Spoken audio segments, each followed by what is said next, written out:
Good evening, Assalamu alaikum, and welcome to Sports Extra. I'm your host, Ahmad Nawaz. Tonight's top story once again will be the T20 World Cup that is underway in the UAE and Oman. Pakistan, in their first warm-up fixture, managed to defeat the West Indies courtesy of a good performance, not just by the bowlers but the batsmen as well. Babar Azam registering a half century, Fakhar Zaman scoring a quick fire knock as we wanted, and then Shoaib Malik coming to settle the score. Obviously a few runs left when he came in, but the bowling performance was also superb. Indications now are that this might be the playing 11 that Pakistan would be going for as far as the bowling changes are also concerned, because what we saw is that Asad Nawaz and Wasim Jr. did not get a chance to bowl. So that does mean that Pakistan might be going with this same combination in which we saw three fast bowlers, likely Shaheen Shah Afridi, Hassan Ali and Haris Rauf, along with Ahmad, Wasim and Shadab Khan and Mohammad Hafiz as the sixth bowling option for Pakistan. And the batting order that was much talked about might be the same as well, but because people wanted to see Fakhar Zaman batting up the order, this was very important for Fakhar's sake as well. So we'll be talking about this in tonight's show and also about various matches that are underway as far as the ICC T20 World Cup round 1 is concerned. Scotland is just moments away. We've got something very special, something that is I think very, very important as far as the well-being of our female and our women in Pakistan is concerned. This was a walkathon that was founded by Ebba Qureshi that finally got underway at the Gaddafi Stadium in Lahore, featured superstars like Azhar Mahmood, Fahim Ashraf from the Pakistan cricket team. Many people were there who joined this great initiative. Qainat Amil was also there with his family. And a lot of our female athletes also managed to join in, and we'll be talking about this because I've been able to talk to Ebba Qureshi on this particular subject, even on Sports Extra many times, and this was something that's very close to her heart, and she really had a drive to get this initiative underway. Very unfortunate that COVID hampered her plans, but finally she's been able to pull it off. So I think a lot of credit and congratulations to Ebba Qureshi and the entire team of Walkathon, and we'll be talking more on this in the second segment. Time now to discuss cricket. Like I said, Scotland is just moments away from clinching victory in this very important encounter, because if Scotland win, that means that they're definitely going through to the main rounds of the ICC T20 World Cup. We'll be talking all about this and Pakistan's performance in general and their combinations in tonight's show. In studios, I've been joined by former Test cricketer, ICC match referee, part of the PCB management in various roles every now and then, and history of cricket is something that he's not just lived but also is probably there whenever it comes to asking him about certain laws, rules and regulations of the game. Knowing a bit of history about Pakistan, he's always the man to go to. A very pertinent golfer as well, and there's more to him than meets the eye. Colonel Naushad Ali. Assalamu alaikum, sir. How are you? Wa alaikum. Thank you. Sir, welcome to the show. Sir, first of all, let's start with Pakistan's performance, because I understand it's a warm-up fixture, but very important as far as ICC tournaments are concerned. Your thoughts on that, sir? Well, I think the match against West Indies is a real practice match for Pakistan. It has given the positive indication for Pakistan's entry in this tournament is concerned. And side by side, I'll also say one thing good about the ICC, that ICC has taken the cricket to the far-flung parts of the world, like PGA, Papua New Guinea, and then Oman will be virtually Arab desert nation. Just because of oil they were known, and now they are known as for the organizing the World T20 Cricket Cup in their own soil and making a beautiful stadium. And now as far as the Pakistan's performance is concerned, I think Pakistan management, Pakistan's captain, Pakistan's player should be pretty satisfied what they did against West Indies. They had the good performances of the bowling, batting and of course the fielding as well. The three fast bowlers, as you said earlier, they bowled pretty well. They exploit the situation, and then the main batsmen, they had good run at the ball as well. Ahmad Wasim, I'll say one thing about him. I mean, he looks to be a real effective new ball bowler as far as the T20 is concerned, because he bowls on the leg, on the pads, and that's difficult to hit unless the batsmen come out of the crease. So that was a good chance for the Pakistan team in all respect, and I think it will help save the problems if there was any problems for the selection of the final lineup for the World Cup against India as well. Definitely. We've got a report about this match. Let's go take a look and then come back. Azam-led Pakistan squad brushed defending champions West Indies aside in their first warm-up game of the T20 World Cup, crushing current Pollard side by 7 wickets with 27 balls to spare. West Indies had won the toss and opted to bat first but found themselves tied down by a disciplined Pakistan bowling attack. Andre Fletcher fell cheaply while Lendl Simmons and Chris Gales found themselves bogged down, the pair scoring 38 runs between them in 53 deliveries as West Indies fell well behind the rate. Pakistan's control over the innings continued almost unabated until the final over of the West Indies innings when 5 successive fours by Pollard at Rauf's expense pushed them to 130. Shaheen Shafridi, Ahmad Wasim, Haris Rauf and Hassan Ali gave a comprehensive all-round bowling performance, picking wickets at regular intervals while keeping the run scoring down. Babar and Mohammad Rizwan got Pakistan off to an assured start before Ravi Rampal cleaned up the Pakistani wicket-keeper. It ushered in Fakhar Zaman, who scored an unbeaten 24 ball 46. Babar at the other end played a characteristically controlled, effective knock, scoring 15-41 balls to break the back of the chase. West Indies got some joy when Walsh dismissed him and Mohammad Hafiz off successive deliveries, but by then the intensity of the contest had all but disappeared. Shoaib Malik got some batting practice as well. With only 3 wickets down, the men in green managed to break the back of the chase and put West Indies out of their misery, getting Pakistan off to the perfect start while leaving the defending champions with much thinking to do. Definitely, that's the case. You just saw that report and I had the scorecard in front of me as well. Sir, let's discuss this part by part. I want to start with the fact that Babar and Rizwan opened for Pakistan. We knew that that would be the case. But the biggest question was, would Fakhar Zaman be in the team? Which position will he bat on? Now, we have invested in him as an opener. Yes. Especially if I talk about the match against India, then he was one of the reasons why we won, because he absorbed that pressure in that Champions Trophy final and scored 100. In this entire scenario, do you think that number 3 is the right position for Fakhar Zaman to bat on? If you see the performance of the Fakhar Zaman in the just past few matches, and particularly in this game, I mean, he was very fluent in playing the ball, which was a little bit of short and pulling him out of the ground from the mid-wicket or long on, long off. So what I'm trying to say that he's got his form back. He is not the Fakhar Zaman who has been failing most of the time, and then he was kept out of the team as well. So now when he is in the form, he is playing so well, and I mean he doesn't hit like a blind. He hits with the program, and you see that in the last, as you talk about the other tournament as well. I mean he is very, very good if his planning is go according to his wishes as well. Sir, mentally as a batsman, I want to ask you, if you're very strong on one particular side, for example, if Fakhar Zaman is very strong on the on side, the opposition might try to read you and try to bowl you outside the off stump. As a batsman, what's going in through your mind? Do you think that every ball you can then place it to the onside, or do you have to be smart in this now? You see, in the T20, it's all improvisation. I mean, once you have seen that the opposition has read your strong point and they are coming on to your weak point, then you change the gear. Change the gear, you come onto the stumps, move on the stumps, or you come out of the crease. That is all the improvisation that you have to do. And I think now Fakhar Zaman at present is in a position to do those improvisation quite frequently and quite intelligently. So I'll suggest and I'll recommend that it should be the number 3 position on the present form of Fakhar Zaman in the coming match, particularly against India. Against India, Colonel Saab agrees, and I think we've already discussed this, that if you want to play Fakhar in the team, make him bat either at 1, 2 or 3, because more down the order it doesn't make sense for Fakhar Zaman to come into form. And then you've got the cushion of Mohammad Hafiz and Shoaib Malik at 4 and 5, then Asif Ali, and then your later order as well. Sir, coming to Babar Azam himself as a captain, good to see he's in form, scoring a 50.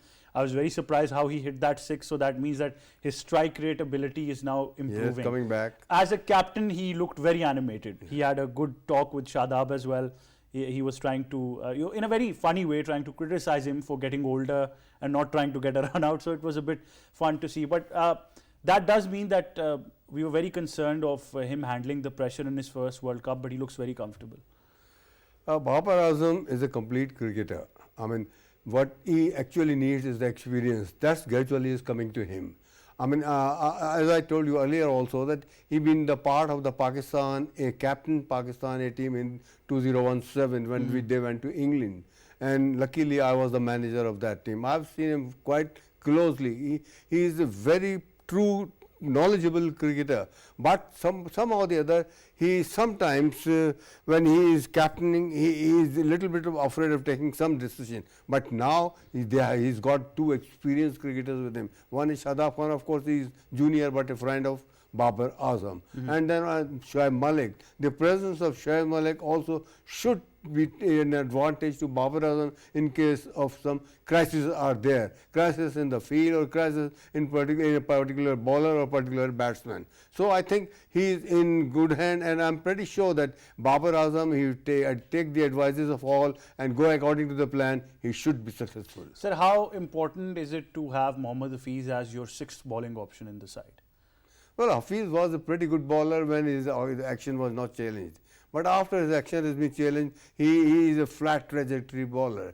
Flat trajectory bowler on not coming up all of a sudden is a little bit easier on the slow version of the game, because then you can come out of the crease, you can read the length, and then you can play on the up as well. So all that things are against Hafiz, but he has got so much of experience, he is so intelligent, hard working, if not so much a talent, but real hard working cricketer. I mean, he can read the batsman's what he is planning to do, and he bowls according to that. I think sixth option for Hafiz is a good option. So particularly now going against India, that is probably one of the most talked about match in the entire world right now. On the 24th it is. Traditionally speaking, I saw India playing against England yesterday as well. They went on an opening partnership with Ishan Kishan. Rahul was there as well. Ishan Kishan got 70, but their bowlers were a bit expensive. I know it depends on the condition and the pitch, but traditionally playing against India with the pressure of the World Cup, never beating them, as a captain, what should be the decision after winning the toss? What do you see Pakistan doing, because their strength would be tested over here? You know, the match will be played in the Dubai Stadium. Yes, sir. And we all know that Dubai Stadium is a slow turner pitch. The ball comes a little bit late as compared to the other venues. So I think Pakistan playing against India is a little bit unknown side, because they have not played against each other for quite some time. Or not after the Champions Trophy. Yes. So what they I'll suggest, if Babar Azam wins the toss, he should try his bowlers, his fielders first, and then he should make an attempt to chase the score. Sir, do you think mentally we can handle that pressure of chasing that target? I know, why not? I mean, listen, what I'll suggest, I'll say that it should be taken as a normal cricket match. It should not be taken as a do and die and then playing a war going on. No. For us as well, sir. We're very tense time. Maybe, but you see, all technical knowledge, technical requirements should be done by all the cricketers from the Pakistan side. They should go according to the plan in a normal way, play their natural game. I still remember we went to Bangalore. I mean, we were playing the semi-final against India. In that particular match, when the Pakistani used to hit a four, the crowd used to be silent, and then there is a wicket, it used to be noise all around. So that happens in the India-Pakistan match, but the players should not bother about that. They should be normal as always. Definitely, sir. Thank you so much for joining us on Sports Extra. Always an honor having you on the show. On that note, we'll go towards a short break, but stay tuned, because when we come back, we've got something very special.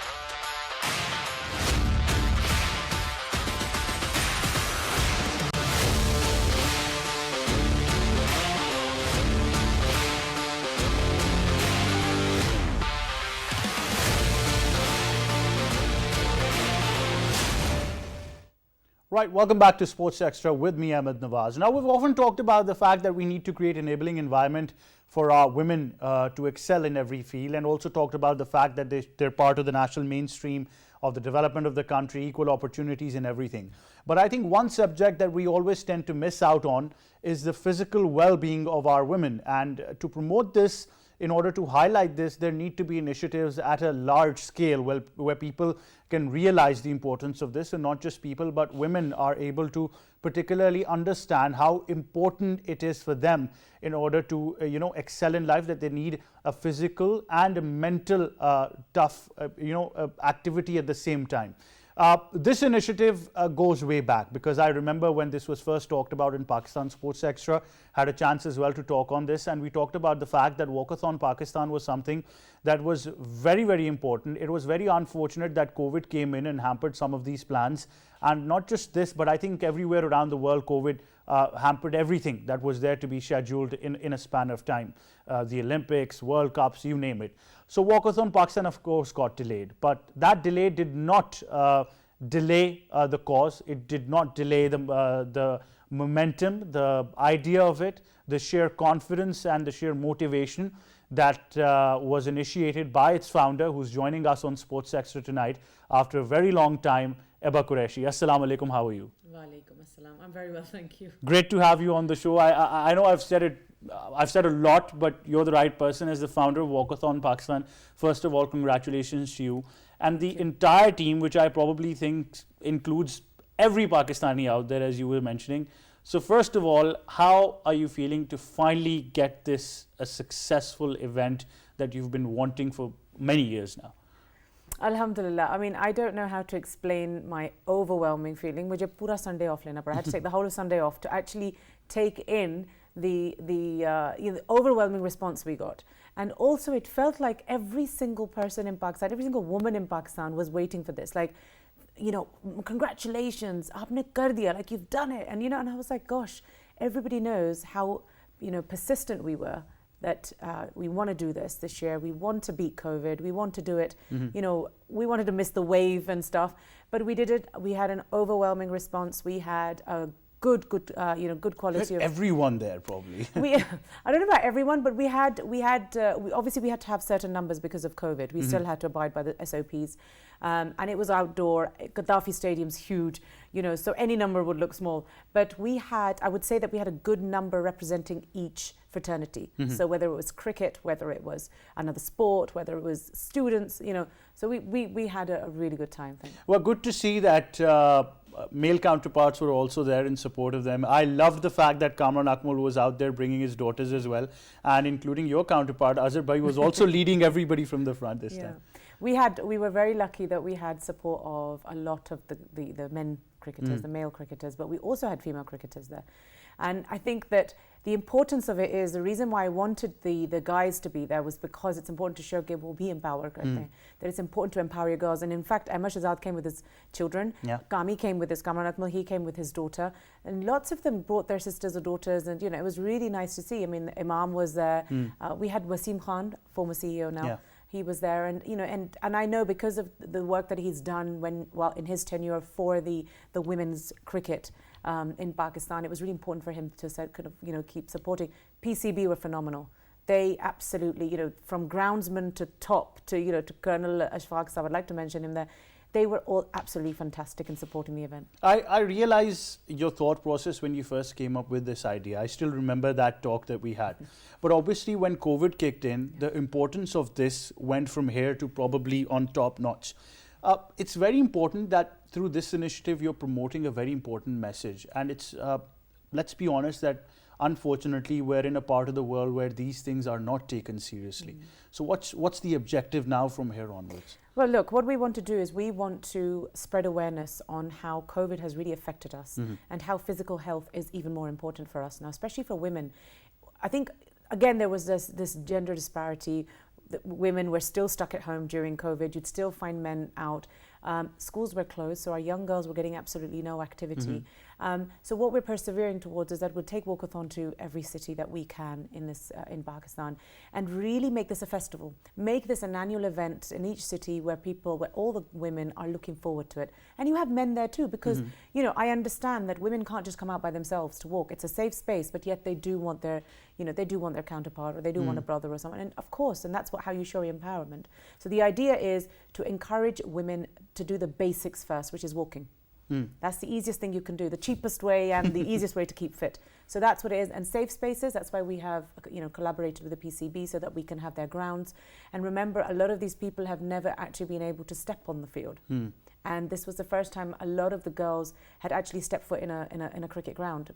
Spectators, you know, you sit on a seat and you watch, that's okay. But actually to walk on the ground, beautiful. I mean, it was an overwhelming feeling. But you also believe, because I felt that at the same time we're educating our men as well how to share an environment with our female counterparts. Absolutely. I mean, that goes without saying. I think, you know, we educate as we go. So, you know, and we're creating awareness on how to you know, accompany your families or your women from your house, but also how to behave around them. And I think that it's important that we set a standard here. So that every woman feels safe when she does attend a walkathon event, because it's not random men, it's your family men.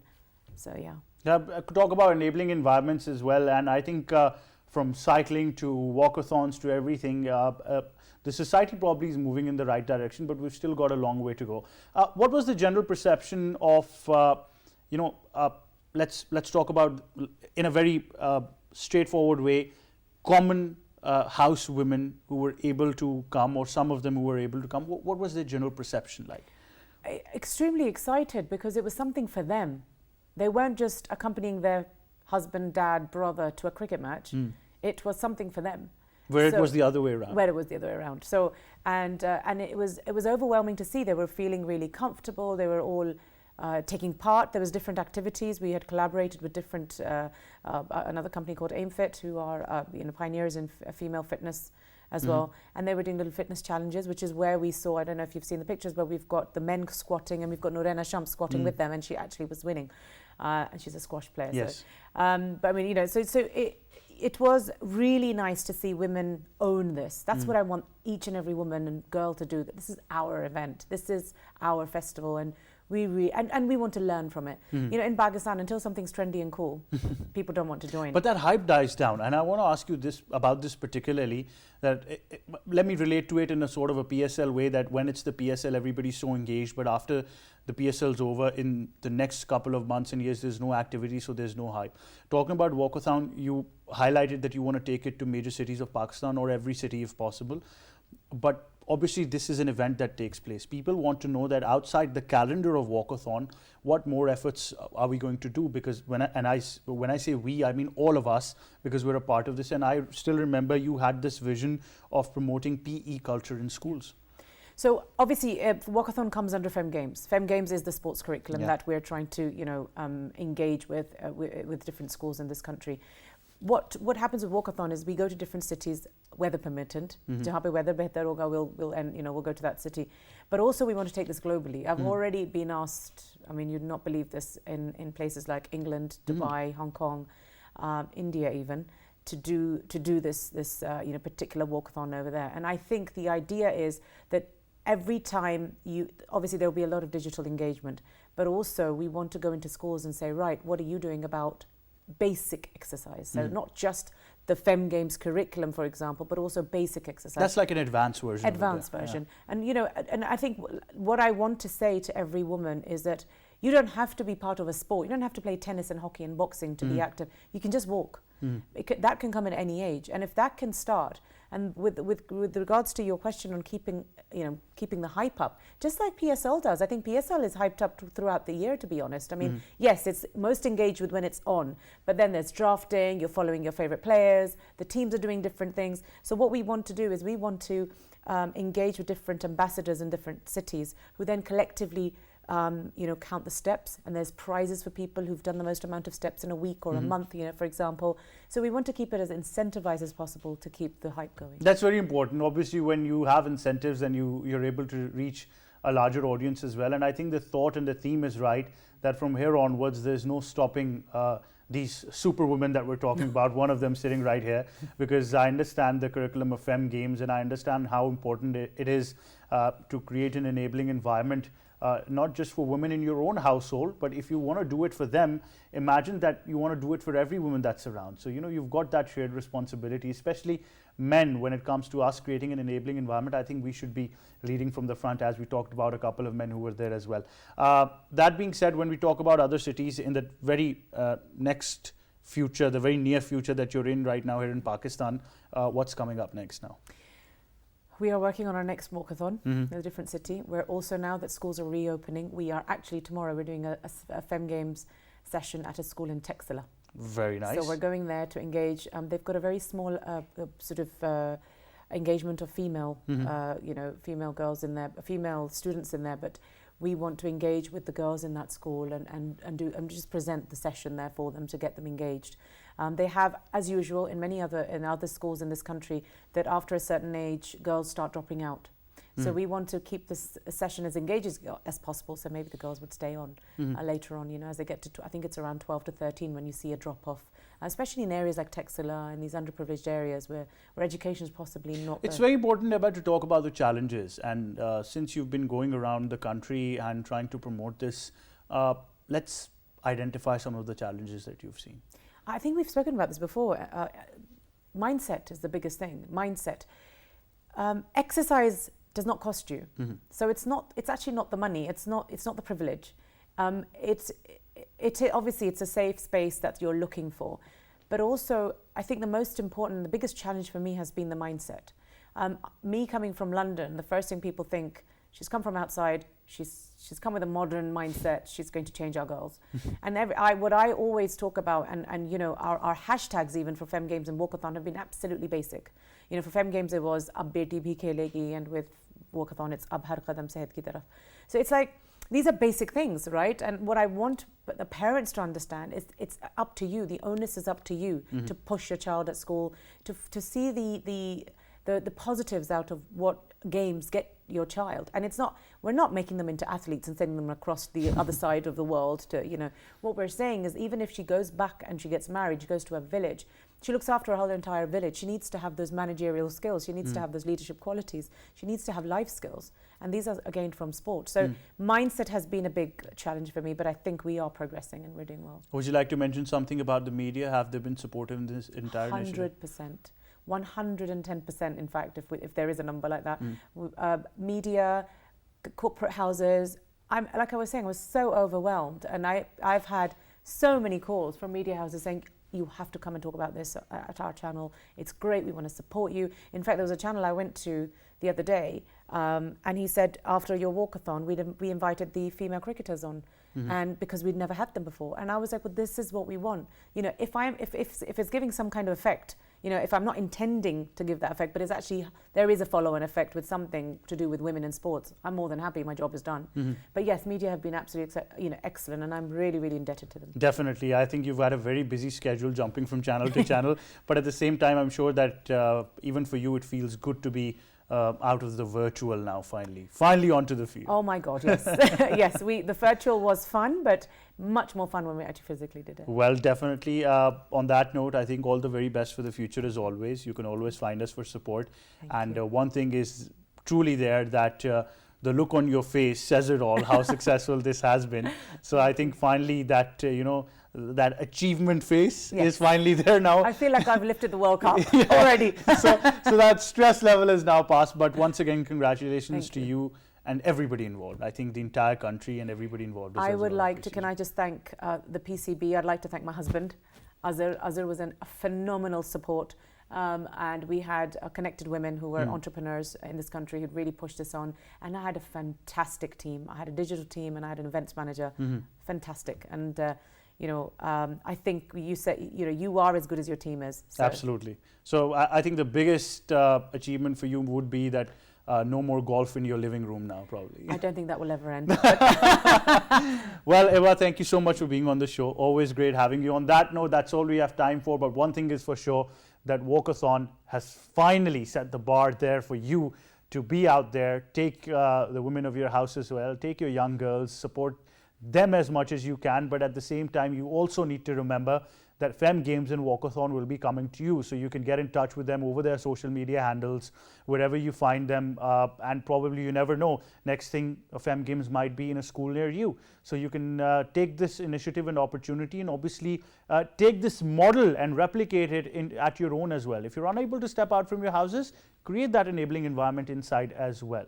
From me and the entire team, it's goodbye for now.